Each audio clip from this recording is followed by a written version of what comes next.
Hi everyone, I'm DefCat, and today I'm going to be reviewing XXXTentacion's album 17 he dropped at midnight on the night of this recording. It has been an hour since it's put out. I've given it a 2 listen and then done my review on it. I would like to give it to you today. A little overview, and we'll talk about the intro really quickly. The intro talks about how XXXTentacion is letting you into his mind. He talks about a lot about depression and asks the viewers to be able to listen to it, and says if you have not experienced depression or do not understand, you should not listen to it. It's not for you, but if you want to, you still can enjoy it. The thing is about this is he acts as though this will cure or this will alleviate some people's depression. Although I can definitely sympathize with alleviate, I don't think cure was the best wording here. I believe it more so as an accurate portrayal and description of bullet points of depression he has currently been experiencing. Keynote: current, not recent. A lot of people say also X has not been looking depressed lately. That is not the case. He's merely, I feel like, decompressed, had an avenue to express these things, understand them a little bit more in a sense, to mature and understand how he can still enjoy things while still objectively being depressed or understanding these awful things in his life. This intro, I feel like, really hits these points well, and I don't feel like he's a sell at any point. I just wanted to give a little bit of backstory before we go into the rest of this review. I'll be doing a bullet point in each song now. Jocelyn Flores. Back on that, Jocelyn Flores is one of X's fans that has committed suicide. He did meet her, I believe it was in a motel. Basically, she did take her own life, and it hurt him deeply. The song, obviously about the girl who killed himself, it's more about the lingering pain and the feelings of someone being gone. I myself had a best friend kill himself, as many other people in my life, but that one in particular I'll talk about with this song. Basically the impact the song had on me in particular was having that linger, that gone, and that pain you feel for a while, and that wave, and eventually it becomes an anger or numbness in different situations. But at the current time, that was he was feeling, and that's what he wrote about, was that linger. The next is Depression and Obsession, and this is one of my favorite songs in the sense of its narrative. So Depression and Obsession. People who obsess over things such as a specific art form or even a game for a matter, anything that they really obsess over but have depression with, it is so hard to balance being obsessed with something while being depressed. Having a deep obsession over something can make things extremely hard to enjoy. And then when you really do get to the downsides of that, it makes it 10,000 times harder to even experience. In a sense, you're kind of hearing it in the background here. And the song did a really good job of having the lingering vocals while still maintaining an awesome swaying beat. The guitar was amazing. It really resembles something out of Johnny Cash. The next song is Everybody Dies in Their Nightmares. Not being alone at night and the time you feel pain is when you're being loved. This song really starts to experience, how do I put it this way? It talks about how in life we go through a lot of swings and stuff like that, but nighttime is a very specific place for the depressed. This song hits a very nice beat. It allows it to flow really well, and not only that, it gives it a lot of kick and exacerbation through the whole thing. And honestly, it was a really good build-up for what comes to fruition here in the song Revenge. I'll play a little bit of it in the background while we're listening.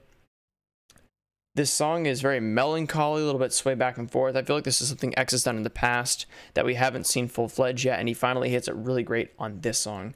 Something about the song really screams, again, the Johnny Cash vibe, in my opinion, but except it gives a more of a younger adult.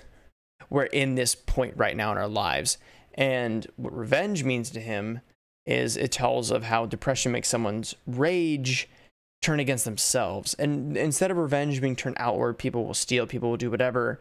For people with depression, it goes in. Revenge ravages yourself. Something specifically to me is Revenge. The vocals were outstanding, and he does not need to curse once. From my ear, it is listed as explicit, but I did not hear anything that I would find this song plenty okay to play for a loved one that wouldn't be offended by it. The next song is Dead Inside, or sorry, Save Me, my bad. And this and Revenge, again, Johnny Cash level work, extremely well produced, and it hits the chord it's going for extremely well. That's the biggest thing about this album, is a lot of the songs hit the chord they're going for exceedingly well. And that's what these two did. Not only that, Save Me also the save me aspect of it was less of an outcry and more of a understand me. I feel like the song might have been a little better said as understand me, but save me works as a great title. Again, the vocals on this were outstanding. The next one is where I feel like the album fell off for me personally, not as a, collective, number system here. Dead Inside was something, it was more of an outcry this time. It hits the same chord, but it hits it a little bit too many times. So it hits the mark, but that's the point. Although it's hitting the same mark as all the other ones, that's the point of this album. It's currently ratifying and pushing forward the feelings X had during this time. More on that at the end. So the next one I'd like to talk about, Fuck Love. This one, it was featuring Trippie Redd. See, the thing about this song for me was obviously it was the one song that came out before the album. It was the only song that's going to be on SoundCloud. And I don't understand why this is the one song that's supposed to be on SoundCloud. It's different from all the others, and it doesn't give a good overview of the rest of the album, in my opinion. I feel like it shapes a different narrative, but it's good. It's definitely good. I'm downplaying it as though this might be a bad thing or anything like that, but it really isn't. It's still a great song. It just implies elements of normal rap music and other things that are more about enjoyment. I felt like the song would have been better as a closer, in a sense, because it showed, hey, look, I've now expressed myself in all these different avenues, and now I want to show you how I feel now. And that's what I feel like Fuck Love was for me. It was just more of a expression of feeling that, oh, okay, this is life. We can do this. And the vocals on Trippie were a bit off for me, but I think that was also the awkward style of the song. Nothing against it completely, but it didn't hit the chord. I thought the rest of the album was hitting at a production level with the vocals in specific. The rest of the song, totally fine, just the vocals in specific. The next song was Carry On. Carry On was more of an apology love track. Not only that, it pulled in a similar heart as Dead Inside did. I personally did not enjoy Carry On's mixing as much because it swayed too much back and forth between large hitting bass kicks versus the low set. I believe it was a guitar. I'm gonna preen it up real quick for myself if it would play. It's not playing. Okay, well, that's great. Oh. Yes, it was a low-hanging guitar, and it didn't... The vocals were experimental as well. They cut in and out, and were trying to do a little bit more of a lo-fi aesthetic to the song, and I felt as though this one just wasn't for me. Personally, the mixing was odd for me, in a sense, and I don't feel like it was a complete package. It just felt like parts put together. And so Orlando, this is a quote-unquote big one, not in a musical sense, but it was a mature and introspective look onto the feelings of loss and separation from the people around you, specifically for him in Orlando, where he was at. This song was for his hometown. This was for where he was in his life and where it will stay. And not only that, it just really reprimands how depression can move you away from people, and also how depression will move people away from you. And it shows not a wall it puts up, but just the separation. There's now a gap. And it's not and the thing is, it's really an impassable gap, but I'm not thinking of it as, there's a hole in between me and people now. It's more of there's just this lost avenue now. And also, again, this track for him was a little bit more of just people now being gone. The last song, Ayala, I think that's how you say Ayala, I'm going to pronounce it, outro. This one, I'm not a fan of the mixing on this one. The acoustic guitar comes from the right ear, and the rest comes from the left. And I'll be honest, if this song was mixed, I'm going to say the word properly, but I think differently is a better word for it. I think this would have been my favorite song on the album. The guitar play was amazing. Just the fact that it uses, monoscopic listening on the left and right ear just drove me away from it personally. But I think this could have been the best song on the album. If you can get by that or use speakers instead of headphones, I think then it's amazing. But as on high quality headphones, it's just not something I'd enjoy listening to more than once. So an overview, kind of a break into this, as someone personally with depression, and to give background to that, I've been hospitalized for it multiple times. I've had many people in my life commit suicide, including ones that I have kissed or hugged, people very dear to me. 6 years of intense treatment, medication. I sympathize. Just, how do I put it? I sympathize with Obsession and Depression, Revenge, and Save Me so much more than the rest of the album. Those three were the ones that really stood out for me. Obsession, Depression, Revenge, and Save Me. Those were the ones that really hit me.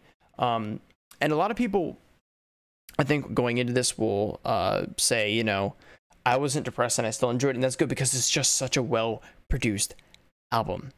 And kind of a final thoughts now. This is the TLDR for you guys. If you skip to the end of the video here, this is where you should end up. The album did a great job of hitting a lot of the key points of depression he had at the time, not depression as a whole. X in the past has done a lot more with his depressive attitudes than he did in this album. This was more about where he is now in his walk with depression. The one thing in particular I would say is there were no yell tracks. None of these tracks hit his gritty nature at all. It's because he doesn't have them anymore. That was something in the past for him, or at least something he did not feel the need to express on this album. And it's something I wanted. I personally wanted an Opus Rex. I was waiting, this whole album I was waiting for. I was waiting for that one song that was just almost the segue in King. The what? Yo! Just the passionate yelling that X is so famous for was never on this album. And that's okay. It's just something personally for me was a letdown. Other than that, it had minor shaking spot in the mixing for the instrumentals. The voices, though, X for God, man, your vocals, dude, bleed me out, man. Those are amazing. Those vocals are absolutely astounding. I'll always give you that, and I think that's what this album should be going down for, is its amazing vocals. Yes, some of the tracks did fit the vocals well in the mixing, but I feel like some didn't.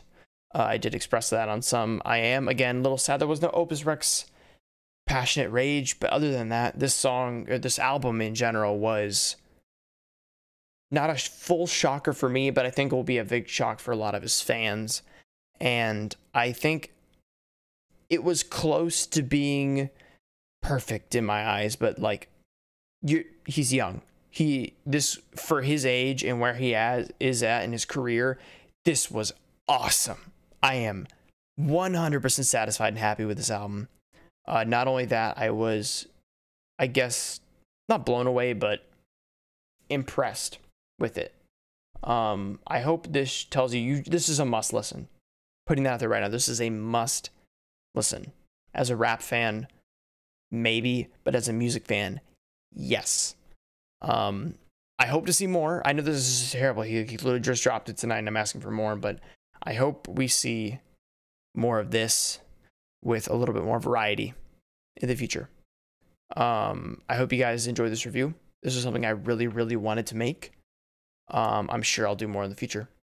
And X, if you've heard this, thank you for Save Me, Revenge, and Depression and Obsession. Thank you for those three for me, personally. Those are the ones that hit me. And Jocelyn Flores did too. Sorry, I don't know why I didn't mention that one. That one definitely did as well. Thank you for the amazing album, and I hope to hear more from you in the future, man. You guys have a great day.